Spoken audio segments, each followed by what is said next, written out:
You're tuned to The Drive on your 24/7 home of the Black and Gold. Steelers Nation Radio.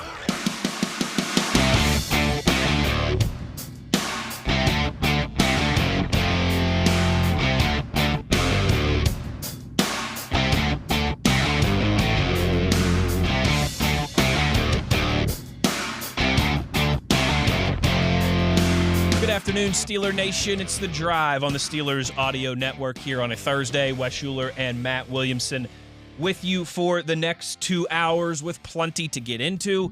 We've got the Steelers' latest practice report, and there is, I think, some Aaron Rodgers tea leaves in there, Matt. I think so. We're going to talk to our buddy Bob Labriola in about 15, 20 minutes, get all his thoughts on LC Greenwood's candidacy. I want to poke his brain about LC. For the Hall of Fame. Of course, it's a big Matt Stats day here on Thursday as well, but I think it would only be appropriate where we have to begin today, Matt. Of course, today is November 20th, and it is the birthday of our late brother, Dale Lolley, who we lost just a few months ago. I do believe... All right, correct me if I'm wrong. Give me a little grace here, but I do believe Dale would have been 57 today. I think so. I could probably dig up the year here in a minute, Sure. but I'm 52, semi-soon to be 53, and we did not overlap at Pitt Johnstown together because, well, he left the year after I came in. So he was like a senior in college when you were a senior in high school. I think no. No? We weren't. Well, because then he would have graduated and you would have been a been. freshman.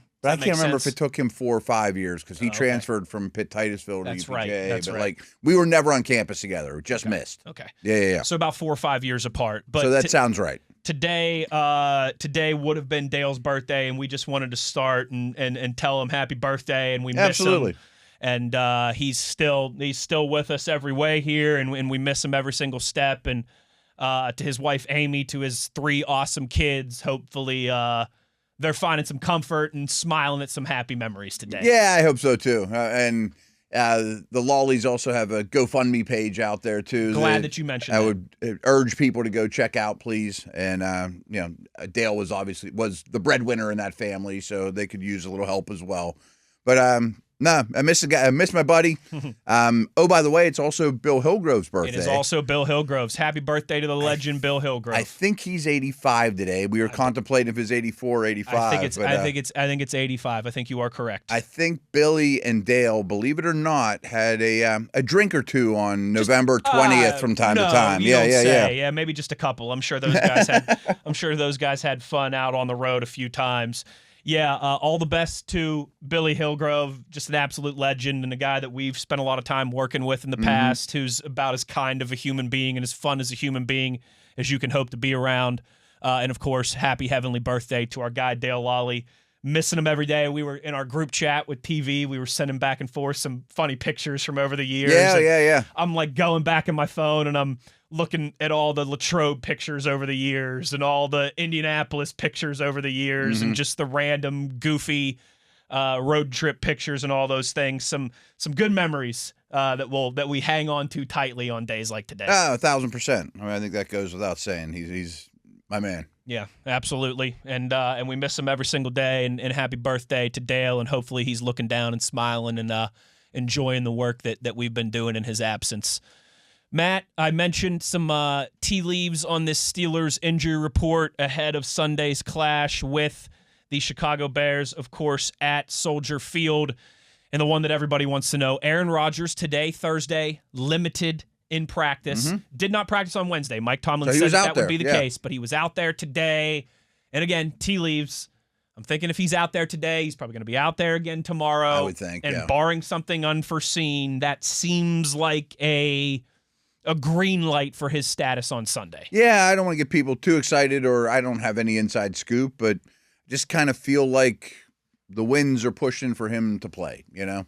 I think that is a good way to say it. Again, nothing guaranteed. Right. We will revisit this conversation this time tomorrow, about 24 hours from now. I'm sure he took plenty of snaps and handoffs, and I mean, he didn't get hit today, but I'm sure he did things that would hurt. Yes. You know? Yeah. Yes. And so obviously how he feels tomorrow will be a big indicator. If he's out there again tomorrow, I would think that that's a great sign.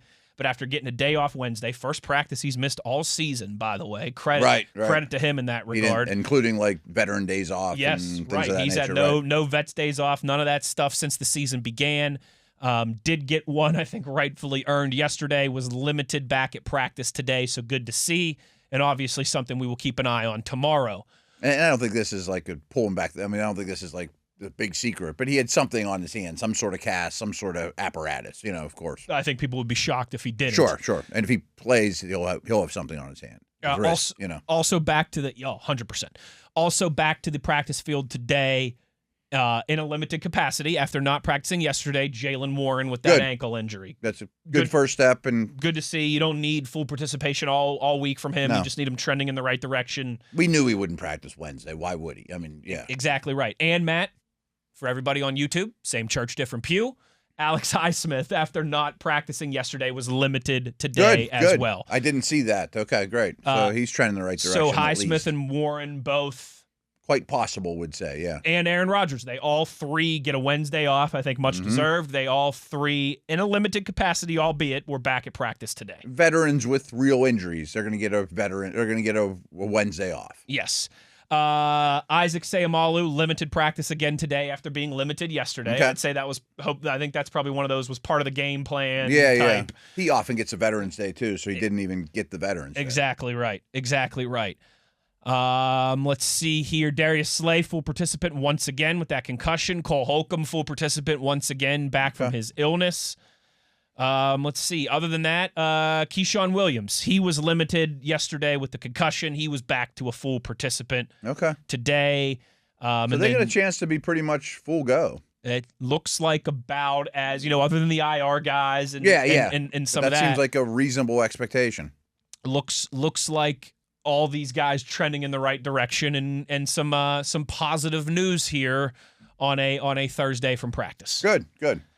Let's see real quick for the Bears. Tremaine Edmonds. I haven't seen any of their stuff. Tremaine Edmonds still has not practiced this week with a groin injury. TJ Edwards still has not practiced this week he's listed hand and hamstring. They're the two starting off the ball linebackers. Neither one has practiced yet this week. Let's see here. Darnell Wright, West Virginia's finest, continues to be limited with Tennessee, but that's fine. Well, he grew up in West Virginia, okay? Let's not talk about Dana Holgerson refusing to recruit him. Matt, was listed as limited yesterday with a pec, listed as limited today with a pec and a hip.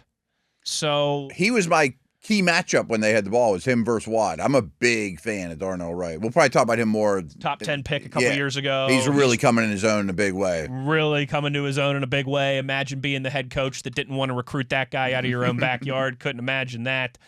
Let's see here. Other than that, couple like Grady Jarrett got a rest day. Joe Thuney got a rest day.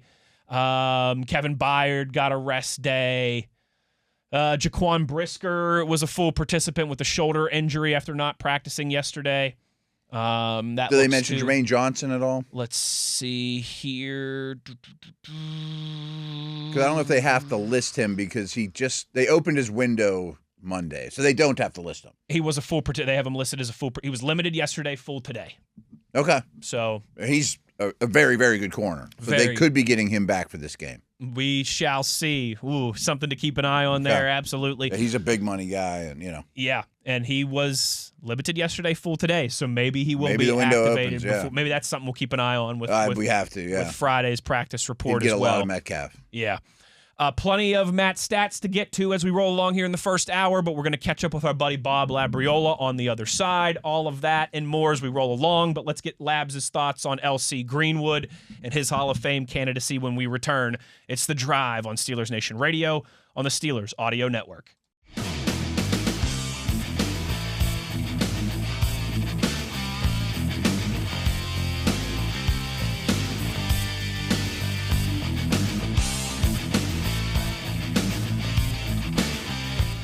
Back on The Drive here on a Thursday, and you know what time it is. It is time to go to the phone lines and talk to the Dean of Doom, the Lord of Living in His Fears, the great Steelers historian, Bob Labriola. Labs, thank you for taking the time as always. We do want to get your thoughts on the Steelers' current status of their quarterbacks, the win against the Bengals, the game in Chicago this weekend, all that stuff. But first, Matt and I yesterday spent a segment talking about L.C. Greenwood, his candidacy for the Hall of Fame, one of 9 semifinalists for the senior class group here in 2026. And both Matt and I yesterday, throughout the course of that conversation, a couple times were like, we need to talk to Labs about this tomorrow. We need to talk to Labs about this tomorrow. So tell us about L.C. Greenwood, his candidacy for the Hall of Fame, how deserving he is, and how important he was. Mean Joe Green and Mel Blount and Lambert and Ham and all those guys deservedly get their credit on the defensive side of the football for those great Steelers 70 teams. But when we talk to people who have the depth of knowledge like you, Labs, L.C. Greenwood's name always comes up quickly as well. Yeah, L.C. Greenwood was an extremely significant piece of that 1970s dynasty. The Steel Curtain, that actual nickname, that came to be associated with the entire defense. But the original Steel Curtain was the defensive line. They were like the fearsome foursome and the Rams, the Purple People Eaters, Minnesota Vikings of the 60s and 70s. In that era, when they bestowed nicknames, the nicknames went to the defensive front four. Okay. So, my thing about L.C. Greenwood is this. First of all, I would argue that the Steel Curtain was a significant defensive line, impactful defensive line of that era as either one of those two. Let's just call it even, okay? And I think I'm being generous. Okay, the Steel Curtain is the only one that only has one member of it in the whole thing. Explain that to me. Yeah, I hear you. So that's and there's no question that, all due respect, what Dwight White did to get himself out of the hospital and play well in Super Bowl IX before the Steelers were really anything. They were not a champion yet. They were still trying to, put those pieces to the foundation together. And he got out of the hospital and played in that Super Bowl IX, and that was heroic. Ernie Holmes was mean. He had a demeanor that I remember Myron Cope saying the only person that Ernie Holmes was ever afraid of was Joe Green. And then, Dwight White was he actually when he retired, he was the franchise's all-time leader in sacks. So, it's not like this guy didn't have stats. He had, I think he batted down 3 or 4 passes in Super Bowl IX, and he had 3 or 4 sacks in Super Bowl X. This guy was significant. As I said, his career statistics were good enough as a pass rusher, because that's what he was, really. He was an undersized, athletic kind of guy for that era. Let me say that. Yeah, for that era. He was defensive leaner, lineman. Yeah. Yes, well, that was he was a Chuck Noll guy, Bill Nunn guy. That's L.C. Greenwood ended up with the Steelers because of Chuck Noll going to Bill Nunn when they were kind of just putting this all together after Nunn was hired and deciding to go with the draft. Noll said to Nunn, I'm paraphrasing, you know what athletes are. Bring me athletes. I'll teach them how to play. Labs, you kind of answered. I'm sorry, you kind of answered a lot of it, but I was going to ask you to kind of compare Dwight White and Greenwood in terms of style. And my uncle, my dad, people a little older than me that watched every one of those games at an older age than me would have. I know it's kind of blasphemous, but told me Arrowhead Holmes was at times every bit the player Joe Green was. Yeah, especially after Joe Green sustained that pinched nerve in 75, I think it was. Ernie Holmes there for a couple of years. I've had people tell me, who worked with that team, said that he was the best defensive tackle in the NFL. Wow, yeah. Which made him playing better than Joe Green, yes. But, I mean, Greenwood was fortunate in that when he came to the Steelers, Radakovich was the defensive line coach. George Perlis, who would get the job later, this is according to Bill Nunn, was always in favor of bigger, stouter, two-gap defensive linemen. Okay, Radakovich was a little out there for the era, and sometimes you need that. He was willing to play with lighter, quicker, more athletic guys. And so of those two defensive ends, White and Greenwood they were both athletic for the position of the era, but Greenwood was the more athletic of the two, in that front four. And Jack Ham will say to this day that he doesn't get into the Hall of Fame if L.C. Greenwood isn't playing in front of him. Wow. So, he belongs. I don't know if he's going to get elected. I mean, you just never know. They only pick one. Okay, some of the other ones just, Ken Anderson. I wanted to ask you about Ken Anderson because I think he has a pretty strong case. He does. Yeah. And he was a big-time thorn in the side of those 70 Steelers teams.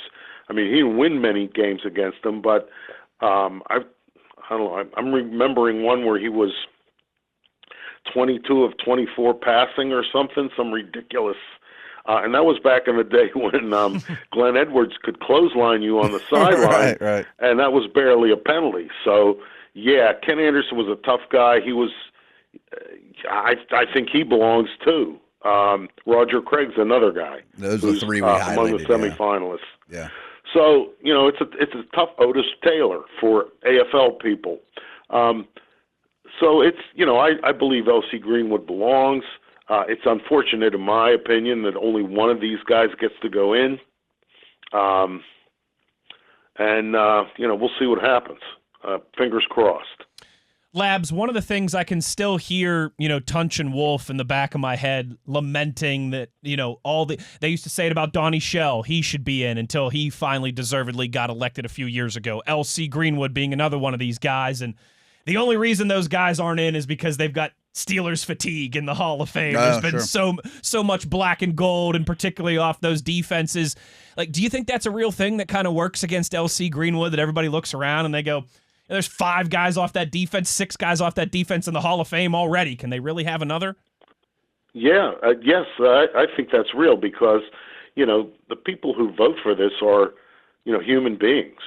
And that board of selectors, Hall of Fame board of selectors, I mean, it's not like Major League Baseball where there's hundreds of baseball writers who, vote for the Hall of Fame. I mean, and I don't even know, it might be more baseball writers that vote for baseball. But in the NFL, it's a smaller group, and they just get tired of hearing it. I mean, you look at start with Hall of Fames in 80, I think 89, 90, 91. Those were all multiple Steeler Hall of Fames. I mean, yeah, it's pretty crazy. And in those days, it was at Canton out on that back porch or whatever, and the Steelers fans would pack that whole area. They'd be hanging off the, over the highway and stuff. And that has an impact. I mean, it was cool for, Steelers fans, people from Pittsburgh. I mean, it was a very prideful thing. But I can imagine, guys from other NFL cities are like, yeah, we're tired of this. So, yeah, I think Steelers fatigue is real. Again, it's unfortunate, but it's an election. And that's, any election is a popularity contest, and people vote for who they vote for different reasons. I mean, there are all kinds of elections where people vote for a candidate not based on that he's the best guy or woman. They like him or her, or they don't. That's just the I don't know, the reality of the whole thing. And as I said, I believe he deserves it. If I had a vote, I would vote for him. If anyone who matters, would listen to me, I would talk to them. We'll see how it works out.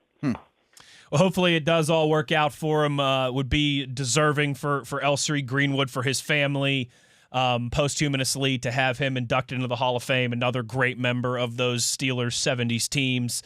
Labs, we know you've got to run. Thank you so much for taking the time for us here on Thursday. We won't talk to you next Thursday because of Thanksgiving, but looking forward to hearing you on the pregame show and chatting with you on Sunday. Okay, fellas, have a good week. You as well. There he goes, Bob Labriola. As always, not many guys that could paint a better picture of the history of the organization. No, right. I'm glad we went down that road with him. And I'm glad too. Like I'm the one thing that I love about Labs is, okay, anybody who does what Labs does, you just naturally, I think, have a touch of Homer in you.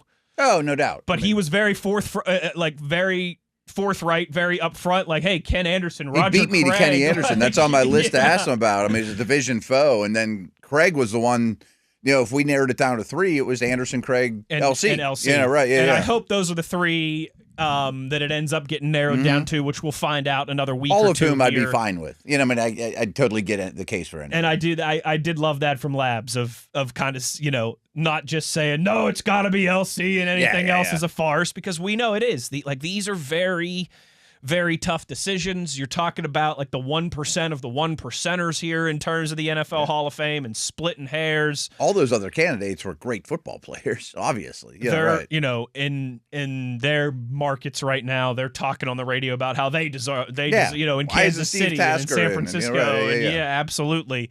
But hopefully it'll be good news for LC. That reminder, it gets cut down from 9 to 3 here in early December, so just in like the next 2 weeks, and then one of those 3 for the 2026 NFL Hall of Fame class. So good to see LC make it this far, and hopefully that will continue, and we'll keep an eye on all of that rolling forward. Going to jump back into Matt's stats packet when we return on the other side. Wes Uhler, Matt Williamson, some stats bookending each part of the first hour here on The Drive on Steelers Nation Radio on the Steelers Audio Network.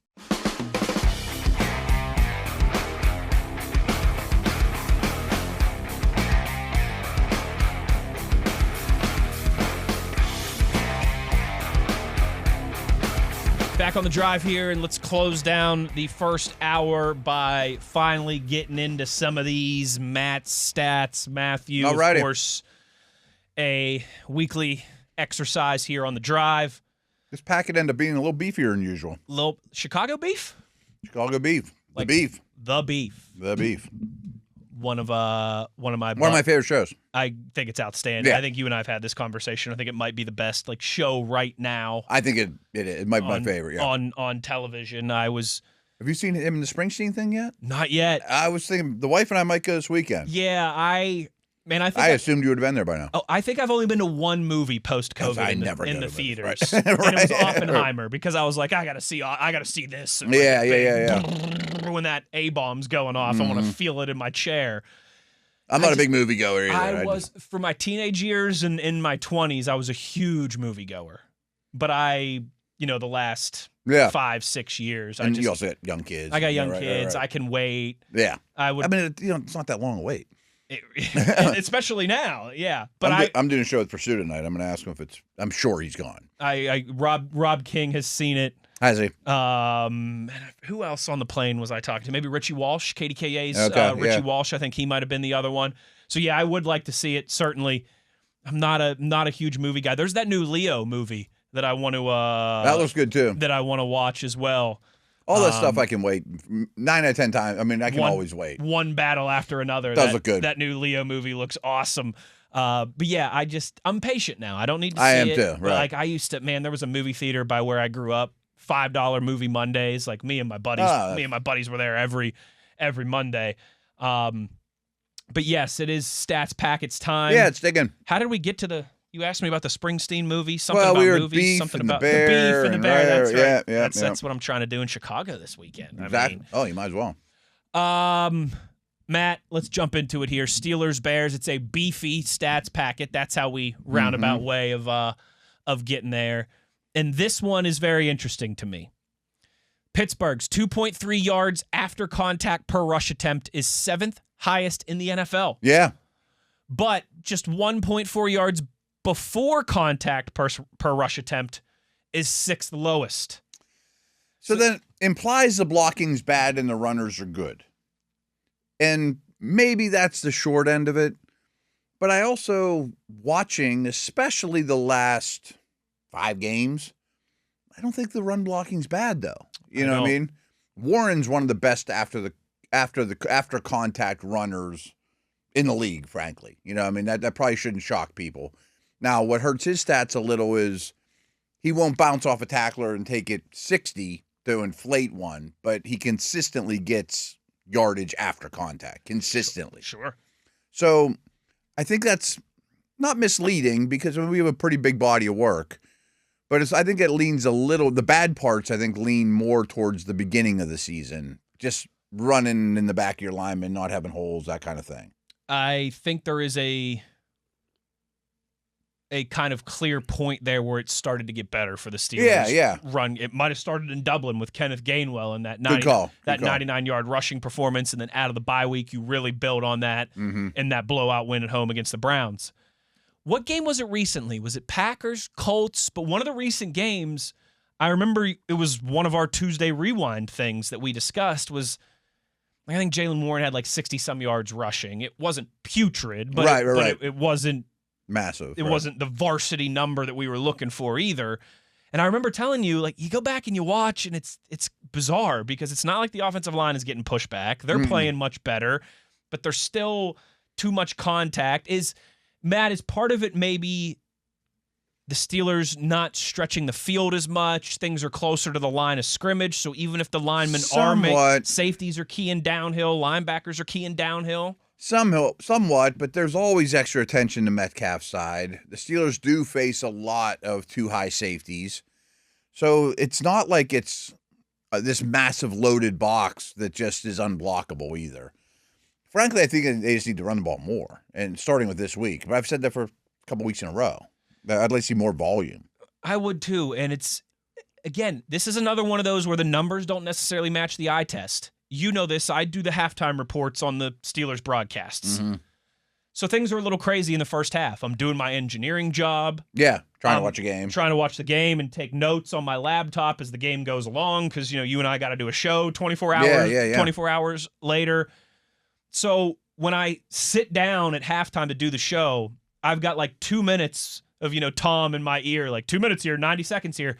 And I'm always quickly trying to just double check the scoring. Like, okay, that was a 47-yarder from Boswell, right? And that was the second drive of the game when Aaron Rodgers found DK Metcalf for a touchdown. Yeah. And it's the first time that I look at the stats really as well, too. They really dig in, right.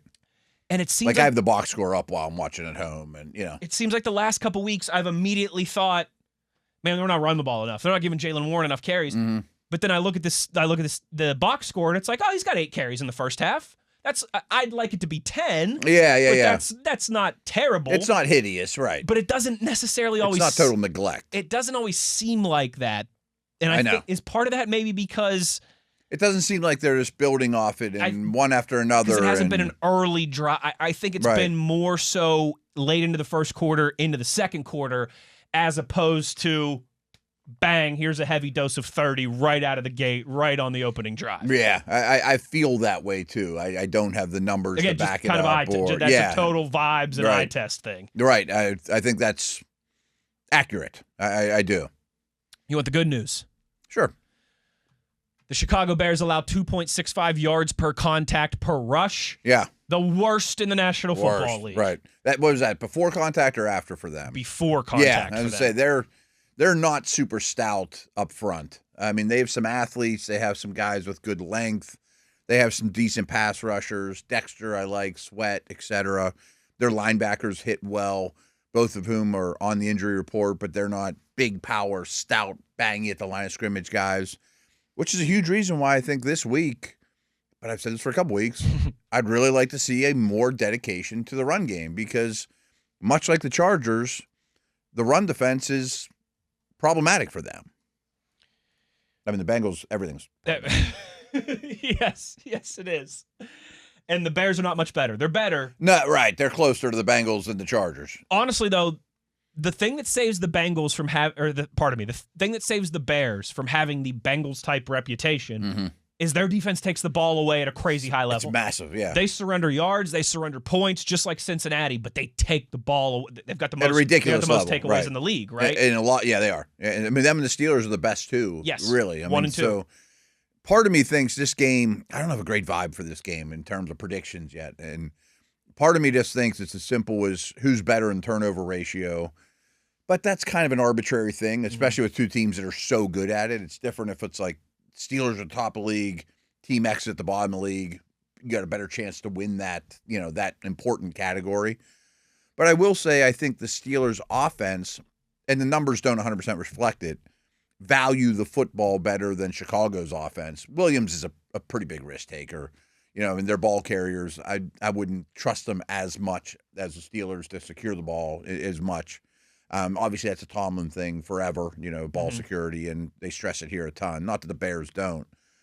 And the numbers also don't reflect this. I mean, the Bears have more takeaways than the Steelers. They have more takeaways than everybody, and it's really impressive.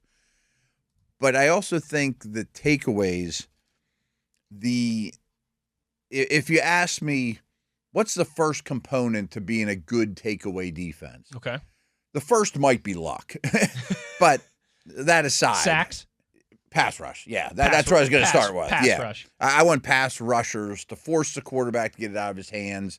Maybe make a decision faster than he wants to. Certainly get hit while he throws. How many strip sacks have we seen from Watt and Herbig over the years? And no question in my mind, the Steelers' pass rushers are better than the Bears' pass rushers.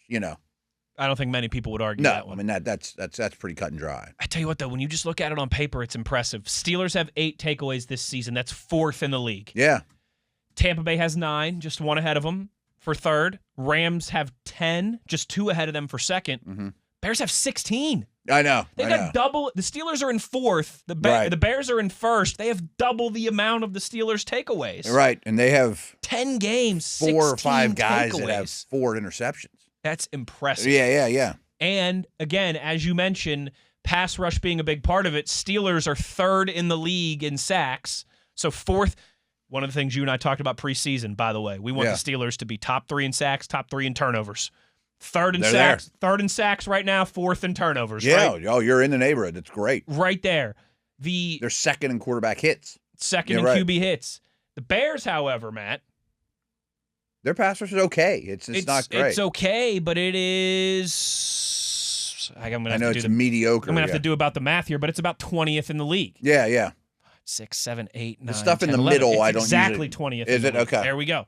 So I don't put stuff in the middle that's stat pack-ish. Like what's the difference between 20 and 18? I think that makes it even more impressive the way they're taking away the ball when you consider they're not doing it with an elite pass rush. And I'm sure they stress it as much as anyone.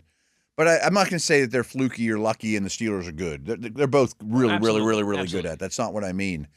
But it's not. Theirs is a little bit harder to put your finger on as to how they've been so good at it, I guess is the way I put it. I think that's a great way to state it. Now, this is not disrespecting the opponent, but they've also played bad teams. They're on a great winning streak. They're in first place. They are. But their resume of wins doesn't blow you away. So this is one of those football dork things, if you'll just indulge me. If you'll oblige me for a second here, Matt Williamson, because I did a segment today on the Steelers Standard with Jacob and Ed here on the Steelers Audio Network, and that was something that Jacob brought up as well, too. Look at how bad their schedule's been. They lost to the Ravens even by 2 touchdowns without Lamar being back in the fold yet, and I agree with that. You look at their schedule, it's not murderer's row. No. Right. I mean, it wasn't like they beat the Eagles, Seahawks, and Rams. Right. It's been a lot of teams with losing records. I also, though, hesitate. And they're squeak them out, too. I mean, they're tight wins. No doubt. And they've got they finished last place in the division last year. They've got the last place schedule, and that's a real look at how tough the Chiefs' schedule is. Look how tough the Texans' schedule is. There's a reason the Patriots are in as good a shape as they are, absolutely. too. Another great example. I also, though, hesitate to put a ton of stock into that because it's the National Football League. Oh, yeah. Like, it's not Ohio State versus Akron. No. You know? It wasn't like they were 15-point dogs or favorites in all these games either. Yes. So I do agree that their schedule has been easier, but I also don't think that that's just – they're fake, they're fugazi, their offense isn't really that good, they just haven't played anybody. I'm not there either. Yeah. I mean, there's a lot of positive vibes around the organization, the offense, the coaching staff, the quarterback. I think I said this yesterday. It's probably the best time in Bears history since Ditka to be a Bears fan. I mean, in terms of optimism and, With that long-term, Rex Grossman took him to a Super Bowl. Jay Cutler took him to an AFC moments championship here and game, there, but those were moments. They were moments. Now it's like if we've got Caleb and Ben Johnson for the next 12 years. We might be the best team in this really good division we could for win a while this division now. a handful of times. Right. Just real quick, Matt, before we get back to the stats, this just jumped off the screen at me, talking about sacks and takeaways and all those things. So Steelers third in the NFL in sacks in 33. Yeah. Falcons second with 34. I know. They used to which be. for them is like. Oh, it's the best they've been in our lifetime. Yes. Yeah, really. I mean, than they've ever been, yeah. So Steelers at 33, Falcons at 34, third and second place there, respectively. The Broncos in first place. 49. 49. They're 15 ahead of the second place team. Now Atlanta That's an entire Myles Garrett season worth of sacks to this point. So cumulative stats, I always want to look, did you have your bye or not? But we're pretty far into it. I mean, if it's 9 games versus 10, that's different than 5 versus 4. Totally. You know what I mean? That's wild, but man. I know they haven't had their bye yet, but that's wild. Still insane. And Atlanta, I think Atlanta's bye is coming up this week. They but have still 15 more sacks than the next. And they led the league team. last year. Yes. And they're number 1 in quarterback hits. And Steelers are second, but I think they have like 12 more than the Steelers. I mean, so it's an elite pass rush in Denver. It's crazy. It really Our is. hope of leading the league in sacks is probably going to be let's go for let's second shoot place. for second. Let's shoot for second place. Yeah. Second would be great. Yeah. I'm good with that. And oddly enough, Denver is in the back half of their turnover differential because they're turning it over. So they turn it over offense. too much, I think. And yeah, so actually here, pardon me, what I was reading off with the takeaway numbers was just the differential. Yeah. Pardon me there. Bears have 22, not 16. Steelers have 18. So it's not that big. It's in not terms as, but of that was takeaways. I apologize earlier. I was looking at the differential. But still No, the Bears differential is by far the best. By far the best. Yeah, still 22 takeaways. The Steelers tied for second with 18. Even 4 more. Like that's still a lot. Substantial number, man. Yeah. Substantial number. Yeah, the Bears. I mean, these are the 2 best teams in terms of turnovers across the board, but especially takeaways. The Bears have also only in 10 games coughed up the ball 6 times. Second best in the NFL behind only the Eagles have done it less. With a second-year quarterback. Pretty impressive. And a brand new head coach. Yeah. A lot of moving parts on that offense right. too, man. A lot of those guys weren't even there last year, so pretty impressive stuff. Matt, let's get into another stat or two here before we break for the first hour. For the halftime gun here and then get back into it on the other side. This kind of plays into some of the run game conversation. Aaron Rodgers has thrown almost 31% of his passes, 30.8% of his passes at or behind the line of scrimmage. That's the second highest rate in the league. A league low. Dylan Gabriel's 1, by the way. Not the company that you're looking to keep. Right. A league low 45% of Aaron Rodgers' passes have been 5 or more yards downfield.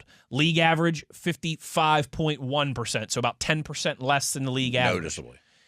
He's attempted 24% of his passes 10-plus yards downfield, lowest rate in the NFL. League average is 33%. That's the one that bothers me most. I don't mind the quick throws at the line of scrimmage, RPOs or your corner's playing off. That I'm going to steal 6 yards off you right off the bat. 6 yards on first down. Yeah, you got to tackle Metcalf or Warren or whoever. But I think so. I would say week 3 or 4 would be doing Matt stats, and it would be Rodgers has the lowest average depth of target in the league, and I would correct people, and I'd be like, it's not last. It's the fewest. I mean, like people are like, oh, they're last in the league in ADOT. I'm like, well, they're shortest. It's not like a takeaway statistic. No, it's not like points scored. Right. Like whoever's it's not yards rushed. Right. Like, yeah. Whoever's throwing it the deepest doesn't mean they're the best quarterback in the league. Exactly right. Doesn't mean they're having guaranteed success. Right. Like it's not like it's Mahomes and Allen are 1 and 2, and then Dylan Gabriel's 32. There's no one way to skin that cat. 1,000%. So there's a lot of different approaches. But I think we are getting to the point where if you want to be a playoff team that makes noise, you got to be more intermediate driven, and I think more is needed from the passing game away from the line of scrimmage. And the stat I uncovered this week that I had not put in there before was there's a stat now that they've been charting, which I think is really meaningful, is yards to the sticks. Okay. So if it's 1st and 10 and you throw a 6-yard pass, you're minus 4. Gotcha. If it's 1st and 10, you throw a 14-yard pass, you're plus 4. So it's not like everybody's minus. If it's 3rd and 4 and you pick up 7 yards, plus 3? Plus 3. Okay. Air yards. Doesn't matter where the ball, just where the target is. Like Alex Smith was always known for always throwing short of the sticks. Sure. Well, it doesn't matter down in distance, but the Steelers as a team, obviously 98% of it, Rodgers is the one pulling the trigger, but he's not the only one to blame, are the shortest of the sticks. They're like 3.8 yards or something on average throw before the sticks. That could be first down. That could be 2nd and 20. I mean, it's not all 3rd down stuff. But I think that needs to change. Like that one isn't directly whoever's the highest is the best either. Right. But I don't think you want to be the lowest there either. You know what I mean? You're looking for a middle ground. Yeah. Of not being one-dimensional, not being predictable, Mm-hmm. being able to get it any way you want it. Yeah, right. When it's, like you said, when it's 1st and 10 and you could pick up an easy 6 yards, take it. Great. But that's stealing, great. When it's 2nd and 4 and you could pick up 15 yards, do it. Yeah, exactly. Yeah. Or hey, it's 3rd and 2 and you complete a 3-yard pass, great. I mean, I don't mind short passing if it gets the job done. But the world's catching on too. Yes, they are. A little more aggression, I think, is needed, especially at this point in the season. Mm-hmm. All the film is out there. All the studies have been done. All the stats packets compiled. Speaking of which, before we go to break, I meant to mention this one with our turnovers and sacks and takeaways conversation. Steelers average 5.1 sacks plus takeaways per game. Really, really good. Really good. That's Second really best. Good. Second best in the NFL. That's just a defensive stat, folks. That's not what you allow. Yes. Chicago is allowing league low 2.2 sacks plus giveaways per game. Another one of those absolutely game within the game things to keep an eye on. And a lot of that's Williams used to be the most sack guy going. Remember you'd say that last year. He loves to take that. TV's doing the face over there. He loves to take sacks. Well, he's got tremendously better at it. Tremendously better at it. And as you mentioned, they don't turn the ball much over on offense either. So that's part of it. Year. Right. Real quick on Williams. I was listening to a friend of mine, Ross Tucker. Him and I used to host podcasts together. Yeah. And now he has a great podcast. He has Greg Cosell on, who I've often referenced. We love Cosell. And they were breaking down Williams today on their Thursday podcast. And Greg's like, he reminds me of like second-year Ben. I'm like, whoa. I mean, because they don't really look the same. He's not 6'5". He doesn't look like an oak tree in there. But he's just like, he is so much stronger than people give him credit for. And Rob and I were talking about this today down at the facility. He's like, does anyone ever get this guy on the ground anymore? I'm like, no.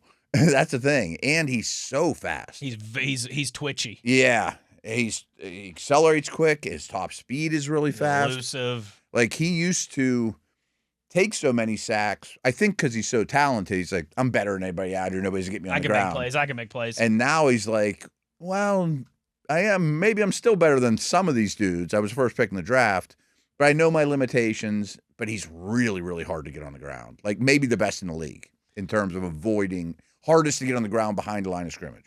You and I always talk about this. Including Lamar. Of like when it really took off for Josh Allen and for Lamar and all these guys. Mm-hmm. It's not just when the highlight tape wows you. Oh, right. It's when the low light tape starts to be a very short clip. Massive. And for Caleb Williams this year, that low light tape has gone from a half an hour YouTube video to about a 60-second quick little short. Probably more so than any quarterback in the league in terms of reducing the low light tape. It's a good call. That's why he went out and hired Ben Johnson, right? Right. And he's growing up. You know, a year in the league goes a long way. As our friend Dale Lolley would say, Guys are allowed to get better. Guys are allowed to get better. Caleb Williams is getting better. He certainly is. We'll continue to talk about more of that as we peruse through Matt's stats to begin hour number 2. We'll keep this conversation rolling. Williamson, Uhler, it's The Drive on Steelers Nation Radio on the Steelers Audio Network.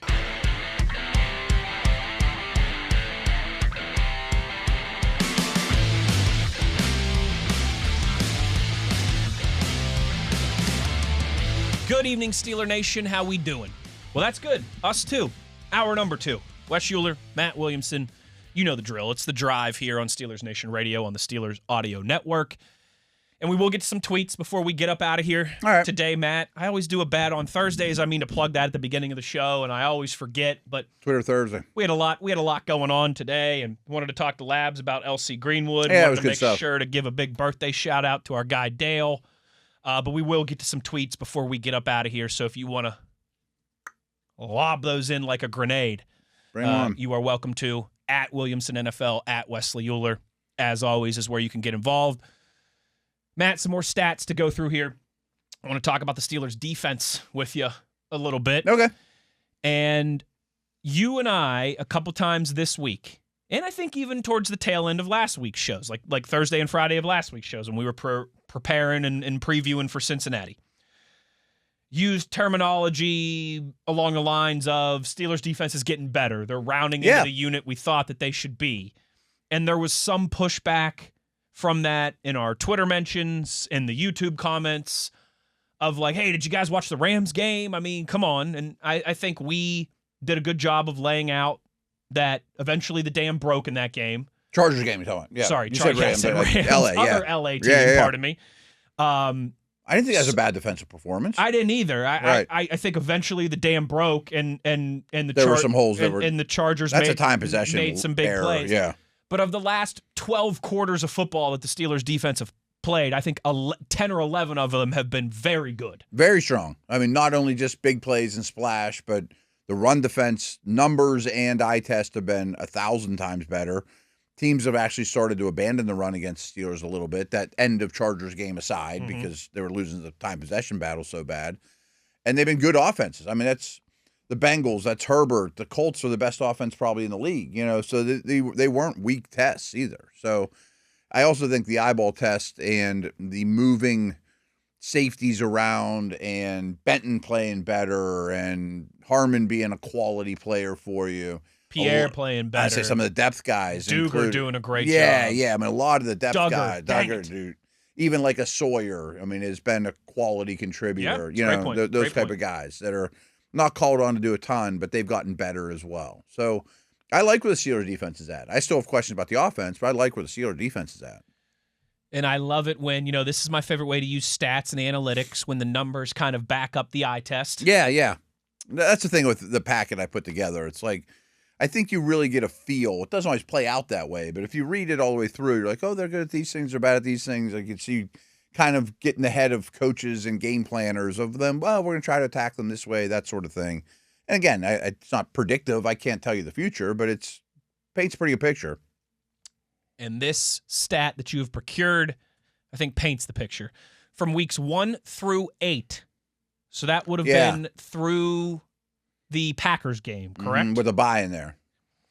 Steelers defense allowed 25 points a game, 386 yards per game, 273 through the air passing yards per game, with an average of 1.4 takeaways per contest. Since week 9, they have allowed 19 points per game. So that's 3 games, right? Yes. The last 3 games. Again, 12 quarters, right? Where I think they've been pretty solid. Yeah. Against quality opponents. Against quality, playoff opponents, and then a really good offense still. One of the best offenses in Cincinnati. Yeah. Since week 9, they have allowed 19 points per game, 6 less per game than the first 8 weeks of the season. I wonder, off the top of my head, where 19 points a game would rank right now in the league. I bet it's top 5-ish. I guess you could probably figure that out. Yeah, NFL points per game. Google, boom, They'll tell you these things on the internet, yeah. Could you imagine, like, back in the day having debates of, like, oh, what's the average? How many sacks do the Broncos have? It's 37. No, it's 43, you idiot. You two would laugh at me. My kids laugh at me. But Me and my 50-some-year-old buddies will sometimes do that. We'll be at the bar, slugging down high lifes, talking about something like, who was that guy again? Or what? I wonder. Just pick up your phone. So, you I really got want to to tell you a know. hilarious story. Especially if I'm with my aunts and uncles. And totally. Right. Go check the encyclopedia. Right. Get the Britannica off the top shelf. I'm kind of at that age group of didn't grow up with a cell phone. Mm-hmm. And even when I got a driver's license and got one, it was a flip phone that had calls and texts and sure. the snake game on it. Where my life has been about half internet, half not. So, I was a junior in college before I had a smartphone. Okay. My 21st birthday was when I got my first iPhone and when I gave up the flip phone life. Which wasn't that long ago for you, but it would have been a long time ago for me. So as you can imagine, same thing. In those kind of college age, the amount of times hang with your buds in the amount of times me and my your buddies house, would be at a sports bar, or we'd be in someone's garage at 2 a.m. drinking soda pops. Yeah. And we'd be like, no, it wasn't. It was in 2004 when Jack Wilson, made a triple play against the Diamondbacks in the bottom of the 17th inning. Barry Bonds has more RBIs than Babe Ruth. How are we ever going to figure this out? Wayne Gretzky has 2,000 assists. Right. And we'd all be like, oh, yeah, we could just get on our phone, you idiots, now and just Google this real quick. But I remember those moments of, arguing about something for hours. My kids don't even, have the conversation. If it comes up, they're like, boom, here's the answer. Boom, here's the answer. No, it was Pacino who won the Oscar in 95 for Heat. We'd be like, guys, how much time do we waste? We can look this up. Right. This stuff's all very available. So anyways, 19 points per game would rank where? 7th best. I'll take that all day long. Sorry, 6th best. Okay. I mean, if you're under 20 for the season, that's big time winning defense. There's only 6 teams in the NFL that are under 20 for the season. I'm just curious who they are. Texans, Eagles, Seahawks. Wait a second here. Hold on. Sorry. No. Just Google it, dude. Wait a second. There are. Just Google it, dude. I was 1, 2, 3, 4, 5, 6, 7. There's 7, not 6. Pardon me. Under 20. Yes. Now, the Eagles are 20.1. The Colts are 20.6. So they're very close. Yeah. Packers, 19.6. Seahawks, 19.3. Patriots, 18.7. Shouldn't have known that one. Chiefs, 18.1. And then the big 3, Broncos, 17.5. Rams, 17.2. The Houston Texans, despite barely being 500. I say that's the only team that's below 500 or not winning their division. They're giving up just 16.3 points per game. That's late at night, too. Yeah.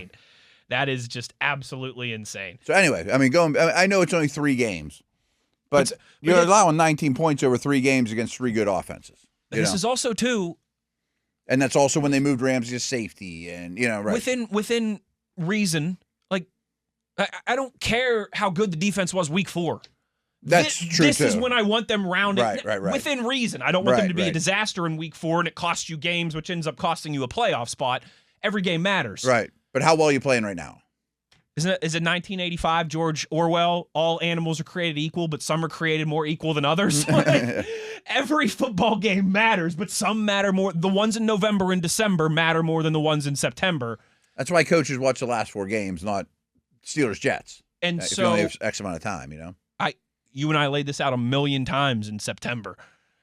I want to win games, but I want to be clearly improving while I'm doing it. Right.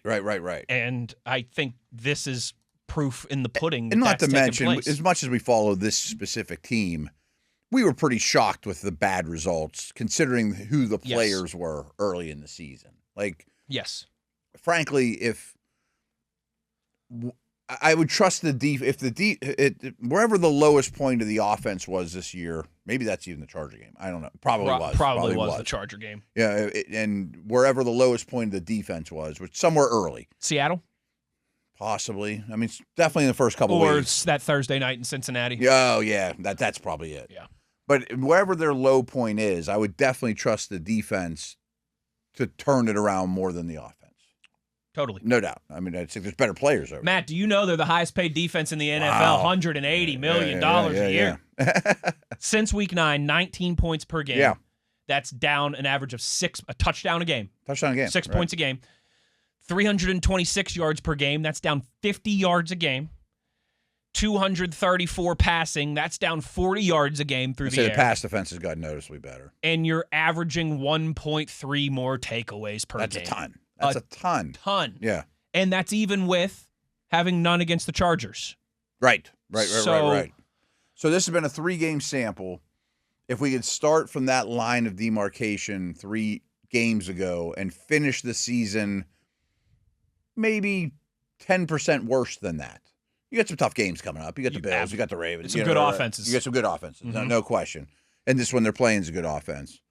I'll take that all day long. Miami's a good offense. Yeah. Detroit's a good offense. True. So if it's like second half of the season. Cleveland might be the only team you see the rest of the way that isn't a good offense. Yeah, I'm sitting here thinking, I don't know their schedule as well as I should have thought of my head, but that's the only bad offense. Chicago, Detroit, Cleveland. No, sorry. Chicago, Detroit, then I think Baltimore, then Miami. I know Cleveland is the weekend after Christmas. You can look this stuff up. We're doing this sitting in the garage, drinking pops, debating thing. But yeah, they're all they've got the Ravens twice. They've got right. Detroit. They've got Miami. They've got Chicago. They've got Buffalo. Right. Well, those are good offenses. Cleveland's junk. The Ravens at this point might be the worst offense that you still have on the schedule, other than Cleveland. I think Cleveland's the worst offense in the league. Yeah, it's bad. To be honest, right. It's bad. Yeah. You look at how good their defensive numbers are, and they're outstanding. And it's how it's been since Schwartz has been there. It's pretty amazing what they're doing. It is almost unbelievable at times. It is. Matt, couple more here to run past you. I don't think this will surprise anybody. This is something you've talked about, but the Steelers have scored a league-high 77 points off of turnovers, and I do believe you mentioned a couple times in the last couple weeks, best points off turnover differential in the NFL? Yes. Or at least it was a week or two ago. It was a week ago, and it has to be better. It has to be better now. I mean, they scored 14 off turnovers. That doesn't mean you scored on the turnover, but they did that last week for 14 points, which is obvious. Now, people always come back at me. The Caleb Johnson screw-up on the kickoff is not counted by the NFL. It's only offense and defense. So that does matter. You screwed up and you handed somebody 6 points and the chance for a big moment in the game. A big moment. Don't get me wrong. That might be the biggest turnover of the year. You might have won the game as opposed to losing. Other than Kyle Duggar's pick 6. I mean, those off the top of my head feel like the biggest turnover moments of the year. Right. TJ at Croke Park was a big one, too, with that interception. I like their chance of winning that if it's not for that Caleb Johnson flub. Certainly. But anyways, I mean, 77 points off turnovers is easily number 1 in the league. Explain this one to me in the audience before we go to break. Pittsburgh's opponents throw on the Steelers nearly 63% of the time, third highest percentage in the NFL. We know the pass rush and how it's respected around the league. We know that you've brought this up multiple times. I'll probably get to it here in one of my notes in our next segment. Teams throw deep on the Steelers the least amount in the league. I say very little. But throw in general against the Steelers at the third higest percentage in the league. I think it's going up and up and up. A lot of intermediate stuff. I think it's going up and up. I mean, the Bengals are not a heavy run team. The Chargers were all quick hitters at the line of scrimmage. They're offense in tatters. But I think what's happening is that the opponents are greatly respecting the Steelers' run defense more and more. I think that's the biggest part of it. Portion of it. But with Benton coming on, with Hayward settling in, with tackling's way better. TJ and Highsmith and Herbig playing at the level they're playing at, particularly in the. That's another thing I talked about with Jacob and Ed this morning. Okay. I think those guys, TJ, Highsmith, and Herbig, in the run game, been great. Have not gotten nearly the credit and the praise that they deserve. Someone even tweeted me today that Cam Hayward has the most snaps of any defensive player without a missed tackle per Pro Football Focus too. I mean, I think he's like their third or fourth highest rated defensive player in the league. Yeah. I just want people to realize the season he's having. He could be going for another All-Pro year. Yeah, right. Everyone looks at him like, he's not having quite a good season. He's a multiple All-Pro after 35. That's insane. That's insane. I mean, 3 years in a row, he's been one of the best defensive linemen in the league. But what's funny to me is the way the Steelers play offense. I'm surprised it's taking us this long to bring this up. The way the Steelers play offense is how opponents play against the Steeler defense. So it seems like you should just practice against each other on your best all day long and get better at both these things. You know what I mean? Iron sharpening iron there, Right. I mean, if this was training camp, it's like, just bring your A game and you bring your A game and maybe we'll get better at the short passing game or, Like mirror on the wall. Right. It's just, the Spider-Man meme or whatever, But that's how teams attack the Steelers, is how the Steelers play offense. Quick hitters out of your hand, That is funny. Yeah. And again, that's another one of those eye test stats back that up. Right. And that's a coincidence. It's not like the Steelers built themselves that way. Strange things happen in the National Football League. Yeah. Got to get to a break. On the other side, some final bits, notes, numbers from your Matt stats that I want to discuss. We'll also get to tweets before we get on up out of here. All of that and more as we roll along. Wes Uhler, Matt Williamson, having some fun on a Thursday on the drive on Steelers Nation Radio on the Steelers Audio Network.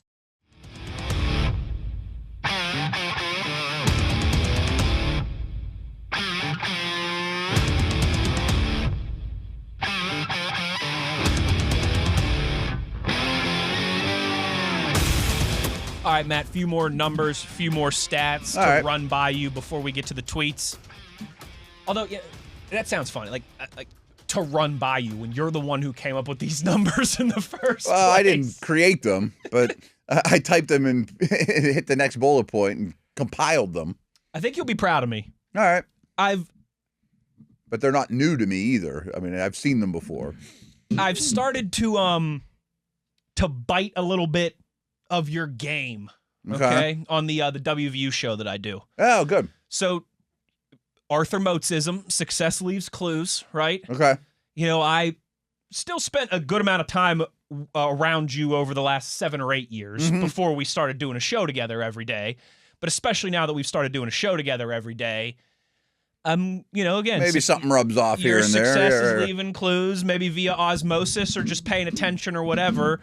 I've started to procure some interesting stats and analytics and numbers for our WVU show that we do every week. And one thing I'll say is I trust them now more than I did 7 or 8 years ago, too. Like, sometimes I'd be like, where are these even coming from? 100%. Right. There's all these services and all these dedicated websites. Or they're from NFL.com. It's not just Matt in his basement in Western Pennsylvania and you got to take his word for it. Like, you'll notice I don't even put, pressures on there. Or even coverages. Some people will be like, well, they played cover 2 this one. Like, you don't exactly know the play calls. You know what I mean? You might be close, but you're not dead on. There'd be times in the Moneyball era of analytics really blowing up in baseball. Yeah. I remember all these people had blogs, and there was a guy in Pittsburgh. I forget what his name was now. It's escaping me, but he actually ended up 4 years. He ran a Pirates analytics blog for 3 or 4 years, and then the Pirates hired him. Wow. Yeah. But I remember I know the Ravens pulled a couple guys off Twitter 2 summers ago and hired them, right? Yeah. I know the Pirates have done that. I think the Penguins might have even done that. I think it's pretty common. I think the Penguins hired some dork from CMU, and I mean that in the best way possible. Right. I'm jealous of him. Right. And I remember being like, okay, I think I trust this, but it's also just some guy's blog online of didn't come from MLB.com. Right. But I have started to, I've started to kind of learn and pick up some clues and procure. Yeah. And I think it tells a story. I get a few every week now, like, Wes, where are you getting that from? And I'm like, don't worry about it. Don't sweat it. Don't worry about it, sweetheart. Yeah, I got a handful of sources, Just the thing is, my eyes are just always open too. Starting tonight, I'll start looking at next week's opponent too, something I found, and I'll just stash it away. But I don't type it in because if they're going to play Sunday, it's going to change. But it might be keep an eye on their yards after the catch. They're really good at it, or they really stink at it, or whatever, A few more things here, Matt, that stood out to me. Steelers generating. Oh, I have a quick question for you. Okay. I would assume stats for college is less useful. Yes. Just because of the competition. Playing the Bears is different than playing James Madison. Sorry, absolutely. Moats, No, right. You know what I mean? Oh, Moats kept me straight. So, for example, when I do the WVU stats every week, I make sure WVU opened the season against Robert Morris. Yeah. Maybe that one doesn't mean as much. Love Bobby Moe. Okay. Right. They're my favorite athletic program in collegiate athletic program in Pittsburgh. Them or Duquesne. But their numbers against Pitt are more important than the ones against Robert Morris. When I do that stats thing, I take out the Robert Morris opener. Yeah. And I even got to a point too where the other 2 non-conference games were against Pitt and Ohio U. Mm-hmm. I take those out too. I bet some people are like, well, these are Bama and the SEC or, whatever. And I know Especially, Vanderbilt's there, but they're in there. They count. At this point, you've Well, got they're good this year, but right. Yeah, at this point, you've got a 8-game conference sample size too, which is big enough. Or you could just be like last 4 games all against quality opponents, or I also think we know how much of a crapshoot the first 2 or 3 weeks is in the NFL while everyone's. I think they're less and less important now. It's even more so in college. They don't play. They don't play 3 preseason games like the guys in the NFL do. Yeah. And the transfer portal now, I really lean on just the conference games once we get to halfway through October type time frame. Now, contrary to popular belief, I am not an analytics expert. I'm a good cut and paster type guy. But like Aaron Schatz from DVOA, who's considered like the godfather of analytics, I'm pretty sure. Leave the gun, take the computer. Oh, I got a T-shirt for you, by the way. That's sitting at home. Not for you guys, but it's sitting at home. It showed up a couple days ago. I was gonna bring it, but I'm like, I don't want it to overshadow Dale's birthday. But anyway, it's a nice T-shirt. You pointed out to me. I think Dale would like it. Oh, I definitely like it. But anyway, where was I going with this? Oh, I think DVOA weights it more towards recent. Like they care about week 1, but they care more about week 9. As it should be. As it should be. Right. 100%. I mean, you may not. I mean, think of the Bengals. Like it's different playing Burrow versus Browning versus Flacco. I'm another one of these debates that you have with your buddies. I got into this with some of my friends a couple days ago. You and I have talked when we do power rankings every Tuesday. Sometimes it feels like you have to have a team ranked ahead of another because they just played. Right? But if it was week, like, don't tell me now the Steelers have to be ahead of the Patriots because the Steelers beat the Patriots Exactly. 9 weeks ago. Right. There's a huge debate in college football right now about should Miami or Notre Dame potentially get the last playoff spot, the last playoff bid. Okay. And all the Miami fans are screaming, we won head-to-head against Notre Dame this year. We're better than them. It was week 1. That doesn't matter. It was Labor Day weekend in August. I'm like, guys, I'm sorry. Doesn't carry as much weight. Is it that matters. part of the conversation? Yeah. Yes, but don't tell me just, you got to go with Miami because they beat Notre Dame by 3 points 3 months ago. Right, exactly. And that's the thing with power ranks. We've talked about this a bunch. Like, well, then you can find the one where this team beat this team, and this team beat this team, so they should be ahead of this. No, it doesn't work that way. You just run yourself in circles. If that game was 2 or 3 weeks ago, it's a different completely different conversation. And I mean, the Ravens without Lamar and when the whole place was injured is different than beating them this week. Completely different conversation. Anyway, I don't know where we're going with that. I don't either, but let's jump back into the stats. A couple more that I want to run past you here. Steelers generate 88.2 rush yards per game. That's 4th lowest. That bothers me. In the NFL. Because that's really indicative pretty much of the whole season. Matt, do you remember what the yards per rush attempt number was last year that we said had to get better? I think they were at 4.1. They were at 4.1. Yeah. They're at 3.85 now. I say that has not gotten better. It's gotten worse. And that for a number like this, for an exercise like this, for a volume category like this. 1,000% applies. And that's a pretty substantial drop-off. Remember, we said 4.1's not good enough. We said 4.1's not good enough. Get to 4.3, 4.4. Yeah. We weren't asking. I think the Ravens were like 5.2 leading the league. We weren't asking for 5.2, Jonathan Taylor, Baltimore Ravens type numbers. And you don't have a Chan who's busting off huge long ones. And that's part of the problem over the last couple of years is they have no home run hitters. But that doesn't mean you can be last. Or 4.1's not good enough. If you're going to survive without home run hitters, you better be able to run the ball better than 4.1 point yards per tote, certainly better than 3.85, 5th lowest in the NFL. Yeah, that ain't cutting it. And just 2.6% of runs are explosive, worst in the NFL. Yeah. Is this a Chicago defense allowing 5.2 yards per carry, 4th highest in the league, 5th highest explosive run rate?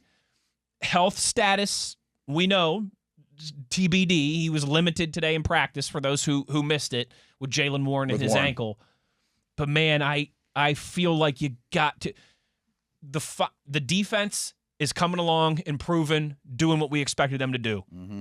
The final piece of, if you want me to truly believe that we can get to January and this postseason can be different than the last handful of years, this is something that's got to start getting better, and it's got to start maybe this Sunday at Soldier Field. Yeah, I would love to see 5.1 per carry this week. And when you break it down, especially over the course of the entire year, I don't think the Steelers have bottom of league ball carriers. I don't think. I mean, they weren't on your running back top run yards list. per Right. game. Like, I don't think they're the 28th best rushing attack in the league. I don't either. I mean, like, again, I think there are lines coming around. Guys like Washington are great blockers. Now, you don't get a ton out of Austin, who's been on the field a ton, but if he's your 11th best blocker or 10th best blocker on the field, everyone has somebody like that, so be it. You're not counting on him to spring long runs anyways. Sure. But Metcalf will block. Freiermuth and Jonnu being out there are bigger bodies. I don't think it's one problem. Like, boy, your left guard can't block a soul, or, tight ends don't do anything, or, to me, it's lack of volume. Like, a big reason we talked so much about getting 4-1 to 4-3, 4-4 is, well, you're going to be a run-heavy team, so you better be good at it. When you run the ball 400 sometimes a season, right? This turns into a big difference. How much per game is that? That extra quarter yard per carry ends up being a long way, right? And by the way, it gets you more first downs, extends drives more, time of possession, total snaps, right. Keeps your defense rested on the sideline. 1,000%. So, I'm not shocked because I do it every week. But I am shocked. Like, if you asked Latrobe, Matt, and Wes, where would the Steelers be on Dale's birthday in terms of run-pass percentage? They're the 12th heaviest pass team. I don't think that's how it's designed. And I understand we can blame Rodgers. We can praise Rodgers. He's better than Russ, Trubisky. Those guys had to be. He's the best quarterback the Steelers have had since 2018. Right. Or we can blame him and say he's checking out of too many runs, and we don't know that answer. But I think you want to be the 18th heaviest run team, the 20th heaviest or pass team. I mean, you know what I mean? Like, I want to be on the run heavy side of that equation. Top 15 in run. Percentage or whatever. Yeah. Yes, and you're not always coming from behind. You're not getting blown out because Tennessee's high on that list, because they're always losing by 1 million in the fourth quarter. But hasn't been the case. Exactly, and so that's why. And then I think your yards per carry go up the more you do it. If you talk to Merrill or Wolf or Tunch or anyone like that, just keep running the ball, and all of a sudden 4 yards a carry turns to 5 yards a carry turns to 6 yards a carry. Especially with a guy like Jaylen Warren, we've seen that over his career, and I know that. It's been underwhelming, but I also think that's where, if you want to get Caleb Johnson involved, where he really accelerates too. That's his game as well. I think that's why he was drafted, for that reason, more or less.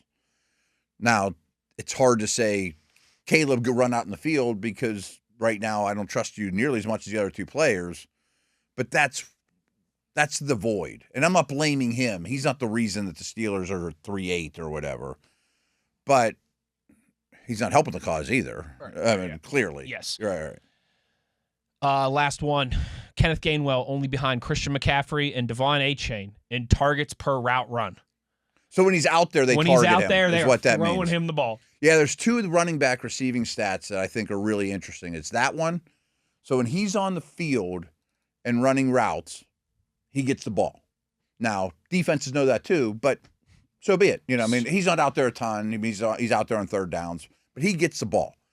The other one is Warren is third behind McCaffrey and Bijan in terms of yards per yards per route run. Okay. Which isn't the same. Targets per route run is when he runs a target, he's getting it.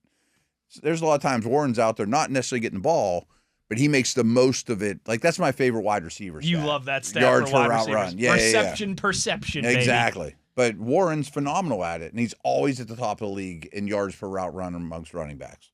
Now, they throw to running backs more than almost any team in the league. They also throw to receivers less than any team in the league. And that's part of the reason why they're short of the sticks, and they have so much yards after the catch. And, it explains a lot. But both those guys are good receivers, to say the least, and they're very effective in the passing game. And so I wonder if there's some ways that you can confuse defenses or get more multiple with the threat that everyone realizes those guys are out of the backfield. Yeah. To potentially stretch the field a little bit. Yeah, how do you take the next step? How do you play off that? How do you, okay, we do this well. Teams know we do this well. Now, how do we do the next thing? Right. How do we do the every action has a reaction Yeah. thing? Can I put a linebacker or a strong safety in conflict of there's a running back in front of me, Freiermuth's running behind me. I got to take one or the other. Yes. I bite on the running back. I hit Freiermuth Yes. for 18. You know what I mean? Maybe especially this week where, again, if you missed it earlier, both of the Chicago Bears starting off-ball linebackers have not practiced yet this week, Wednesday or Thursday. I don't know their depth well, who that would even be, but that's something to look at. Certainly is. But both those guys they paid, especially Edmonds, handsomely 2 off seasons ago. Edmonds, of course, the brother of the former Steelers. Edmonds. Younger brother. He came in the league as like a 19-year-old. He came in like Juju young. Yes. Yeah. And had a couple great years with Buffalo before some injuries really piled up. He's an interesting player, though. He looks like a first-round linebacker. Oh, my goodness. Yeah. Matt, one more break to get to here when we come back on the other side. Close down with some tweets. Sound like a plan to you? Yeah, love it. That is where we will wrap things up when we return. Wes Uhler, Matt Williamson. It's The Drive on Steelers Nation Radio on the Steelers Audio Network.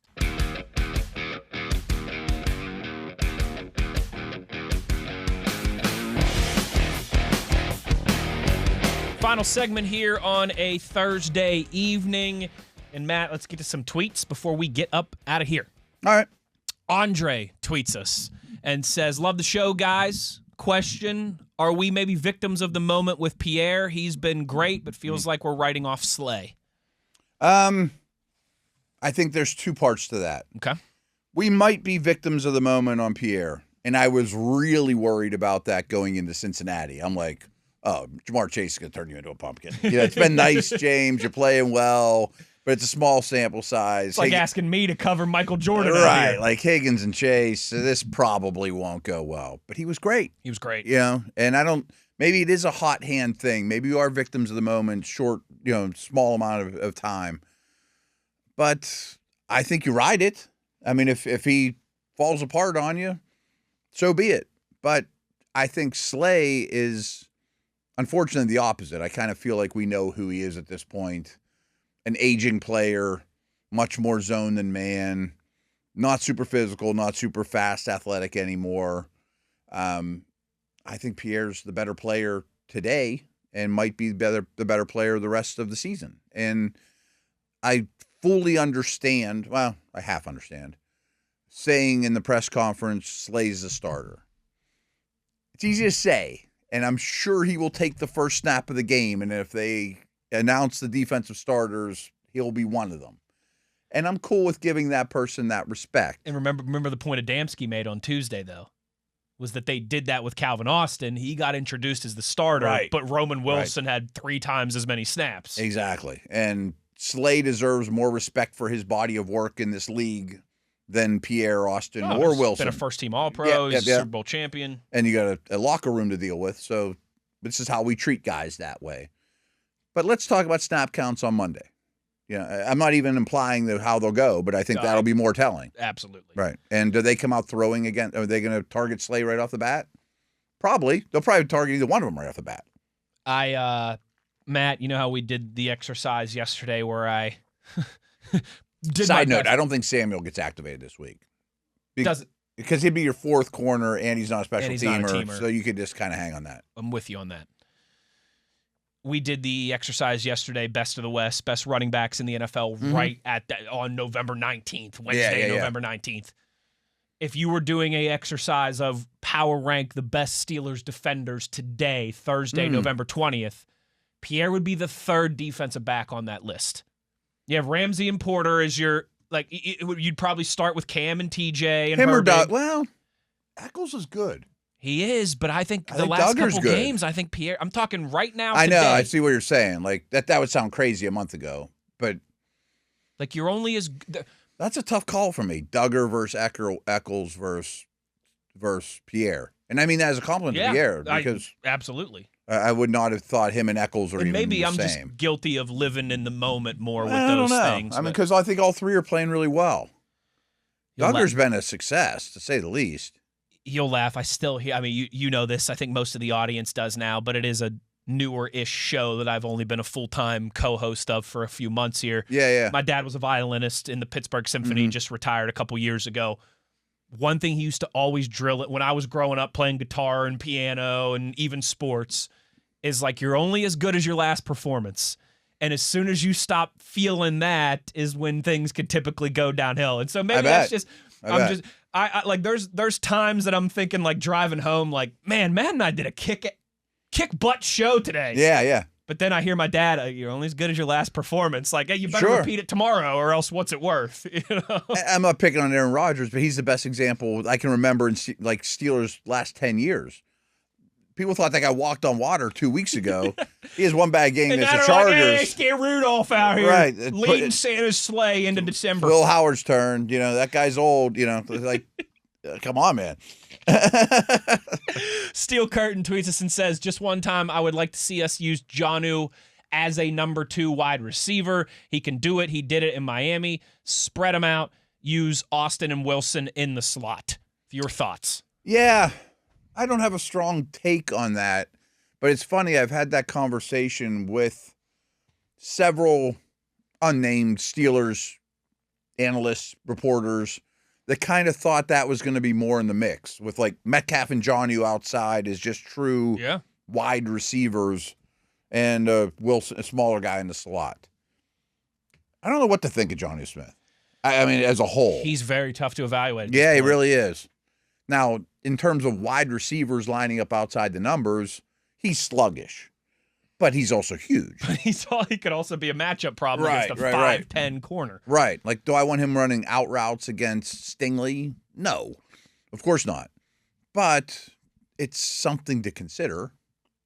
I think he's done it before, too. Regardless, a lot of these things that we've talked about to get the trajectory of the offense on the up and up. Yeah. I think we both agree it starts with the run game and Jaylen Warren. I think so, too. But shortly after that on my list of priorities would be getting Jonnu Smith going. Yeah. But again, when you're the lowest amount of plays in the league, everybody can't get the ball as much as you want them to. It's true. I mean, that's been my answer all the time. That's I mean, you keep making that point. And I know. It's like, well, you only let you put 5 skill guys out there at once, and a running back, Metcalf, are going to be out there 2 of the 5. And if you only run 55 plays a game and only 30 of them are passes, well, how many targets do you think you're going to get? You know what I mean? It's hard to get 8 if you're not Metcalf, and he doesn't even get 8. All right, now here's a question from Paul. Typically, this would be more of an off-season thing, but I just want to hear your quick reaction because I think I know what the answer is. Paul tweets and says, drive question for you guys in hindsight. Would you have taken Jackson Dart over Derek Harmon? Ooh, I get asked that a lot. I had a couple of my really good buddies that love Dart. No. The answer to me is no, because I'm not sold on Dart. And maybe I'm hard on the guy because I didn't love pre-draft evaluations. Maybe it's taken me a while to come off of. He would be really exciting in the organization right now. He would not be playing over Rodgers, but he'd be in a really good spot to learn, as Rodgers was with Favre. And I think that'd be, even watching Dart and analyzing him as a draft prospect, like, I hope he goes somewhere where there's a pretty solid starter where he doesn't even play his year one. Russ wasn't enough, obviously, and you saw the wheels were coming off in New York. Dable knew his job was I wanted on the him to line. go to the Rams. Yes. You know what I mean? Yeah. Like, not even have a conversation. Yeah. Like, maybe he wins the Super Bowl and never even touches a football, you know? There's an argument for it, and that's not a knock on Harmon. It's just quarterbacks are super valuable, and, like, where's your next one coming from is more and more unclear. He's just not for me, at least yet. I'd have to see a lot more. I'm with you. Yeah, I mean, I maybe I shouldn't have demonstrably have said no the way I should. Quarterbacks are just gold, right? It's a fair question to ask. He was there. I'm not as sold on Jackson Dart as everybody else is. I am not either. And some of it might be getting back to what you said. I don't. And he's allowed to get better. Thanks, Dale. You're allowed to coach him up. Right. But and he doesn't stink. I'm not saying that. That offense caught lightning in a bottle for a couple weeks. But I don't. A lot of people are just thinking that once they get Scadaboo back healthy and Dart back healthy and into next season, that they're just going to pick up where they left off. Right, like, look out, Eagles. We're going to take the division from here. Like, I don't see that. And Harmon's useful. Yes. Yeah, right. Now, if it's Cam Ward, my answer is yes. I mean, Right. Oh, yeah. And if it's Oh, 100% for Cam Ward. To me, and I know he's had a terrible year. And this is more of an off-season hypothetical type conversation. But I'd be interested in, like, would you rather have Jackson Dart or one of these guys who's coming out in the 2026 class? And those are questions you have to kind of analyze. And right? maybe we'll do more of that in the off-season. But I think Harmon quietly has been coming on too. Yeah. He's going to be useful for a long time. Let's see here. Sudesh tweets us and says, was it just me or did it seem like Mason Rudolph was dropping back in the pocket twice as far from the line of scrimmage as Aaron Rodgers did or was? I didn't notice. Interesting. I don't know. Does he have a deeper drop? I mean, was he? I thought Aaron was doing a lot of moving around in the pocket before he exited the game. I would say, did they call more 7-step drops for Rudolph? I mean, Rudolph's history is pushing the ball down the field more than current Rodgers, and often with route concepts and matching up with drops like we talked about with Walsh. Deeper the drop, the deeper the route concepts. It's possible, but I didn't look at him and be like, man, whenever he hits the top of his drop, he's so much further from the line of scrimmage than Rodgers. But I also wasn't looking. It didn't stand out to me. Yeah. Same. Yeah. I don't remember that as something that was kind of eyeball test or even in the rewatch that stood out to me. And someone might send us a tweet of all the videos, and I'm like, I just didn't notice. Yeah. I don't know. Yeah. A couple more here to close us down, and I'll bookmark some of these, and we'll save them for tomorrow because we did get some good questions today. Brad, and this one was from yesterday, actually, from Brad. I wanted to give him props. He said, remember preseason when most of us considered Pierre as just a special teams guy and thought we'd be in deep bleep if he ever had to play meaningful reps at defensive back? Dale used to pound the table that players are allowed to get better. Pierre has proven him right. That was from yesterday. I saw that one, and he's 100% right. 100% correct, and a good shout out to bring the Dale birthday love back full circle. And Pierre had value just as a special team or an emergency corner, and now he's bringing more to the table. Good, get better. We've gotten a lot of really good tweets. Love all the participation from everybody. But Matt, I'll just say this tweet from AJ. These are the type of tweets that I like the most. Just as a heads up for the audience, the rest of the way. AJ tweets 4 quick hitter questions. I want you to answer either, neither, or both. I love these type of exercises. Yeah. Number 1, Steelers, Ravens make the playoffs this year. Either, neither, both. Both. But that might mean the Chiefs are out. That and I'm means, not willing to go there. I think the Chiefs or the Jags. I don't think the Jags are going to go. Because the math doesn't one really of the add up. Patriots or Bills is going. I think both are going. That leaves 2 more. So if you say, oh, well, no, because one would win the division, okay, so it could still be. Yeah. It could still be Jags or Chiefs and 2 teams from the North. That's a tough one because the Chargers. I'm going either. It's probably a smarter bet. Because I'm putting my faith in the Chiefs. For all the people that crushed me on Twitter for being too hard on the Chiefs on Tuesday, I would put my faith in the Chiefs over any of those other teams in terms of a wild card spot down the stretch. Along those lines, I was thinking about that as I was pulling in the parking lot today. I'm like, if the Steelers win the division, which they have a very good chance to do, there's a very good chance that they're going to host Lamar, Allen, or Mahomes. Yes. Or Herbert. I've told you one of my best friends, Eric, from my best friend from college is probably Crowley. Yeah. But like, my other best friend from college is one of our buddies named Eric, and he's from Rochester, New York, so he's a huge Bills fan.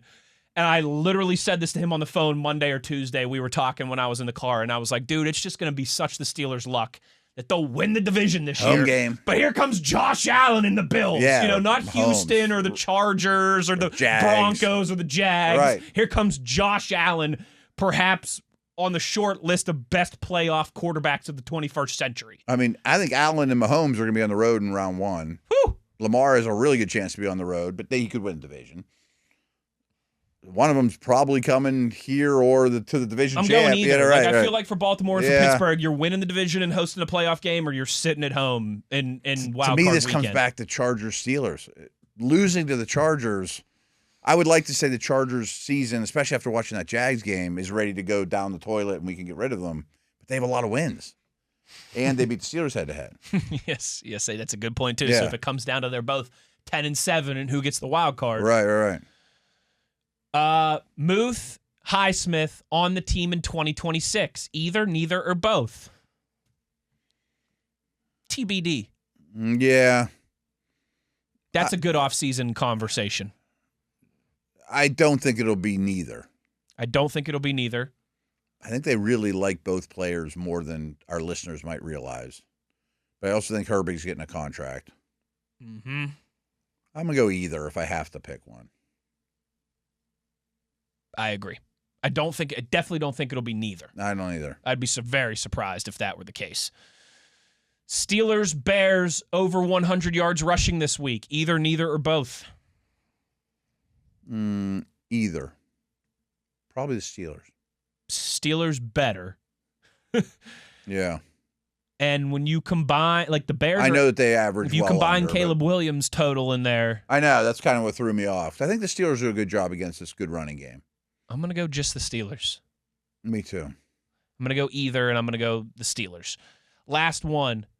Either, neither, or both. Steelers get 2 takeaways. Bears score 21 or more points.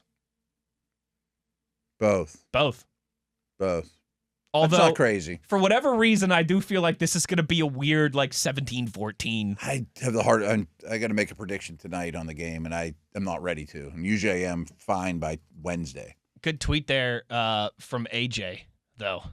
Yeah, it was good. I enjoy those type of, kind of choose your own adventure type tweets. Right. If you will. Matt, that'll do it for us today. Good stuff. Thanks to Bob Labriola for jumping on with us in the first hour and joining us. Big shout out, as always, to our video producer, Tyler V., Mr. TV, for making sure we look handsome on YouTube. And happy birthday, buddy. And one last time, a big happy birthday to our brother, Dale Lolley, and all the best to his family, hopefully for some comfort and some good memories on a tough day. He's Matt Williamson. The Matt Williamson, as Dale would have said. I'm Wes Uhler. I was never big on that, by the way. Yeah, you can say that now that he's not here to fight you. Right. I didn't want him to know because then he'd done it more, but yeah. That's the sign of a good friend, is when I can't tell them I don't like my nickname because then it'll just become more permanent. Yeah, we didn't discuss that beforehand or anything. You just started using it. I'm like, that's the sign of a good friend. Is I can't tell him I don't like my nickname because then he's just gonna. They do it one more. Right. I was just hoping it'd vanish.